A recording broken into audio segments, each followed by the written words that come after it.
हामी सबैको प्यारो मुया दिदी अर्थात् शान्ति पोलामी राई दिदीलाई चाहिँ जन्मदिनको धेरै धेरै शुभकामना। यसरी नै स्वस्थ व्यस्त अनि मस्त रहिरहनु है दिदी।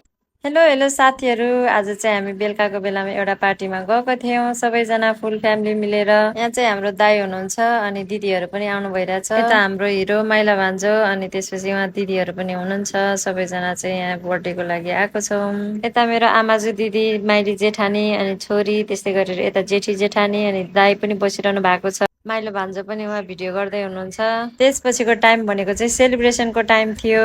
आज चाहिँ शान्ति पलामी राई दिदीको बर्थडे थियो। हामी चाहिँ घरमा चाहिँ सबैले मुया दिदी भन्छौँ। उहाँको चाहिँ आज 50 वर्षको बर्थडे सबैजनालाई बोलाएर सेलिब्रेसन गर्नु भएको थियो, रमाइलो गर्नु भएको थियो। दिदी चाहिँ खुसी भएर आफ्नो 50औं बर्थडेको केक काट्नु भइरहेको थियो। त्यहाँनिर सविता दिदी पनि एकदम उहाँलाई चाहिँ बर्थडे विस गरिरहनु भएको थियो।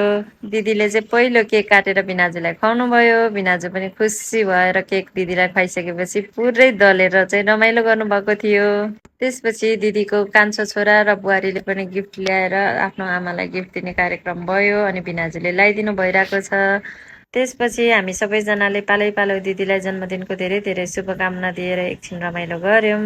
एकछिन रमाइलो गरिसकेपछि सबैजना चाहिँ खानापिनामा लाग्यो। यता मेरो सासू मम्मी हुनुहुन्छ अनि सबैजना हामी बसेर खाना खाइसकेपछि पुनः दिदीलाई चाहिँ ह्याप्पी बर्थडे टु यु दिदी भन्दै हामीले चाहिँ बिदा भएर घर गयौँ।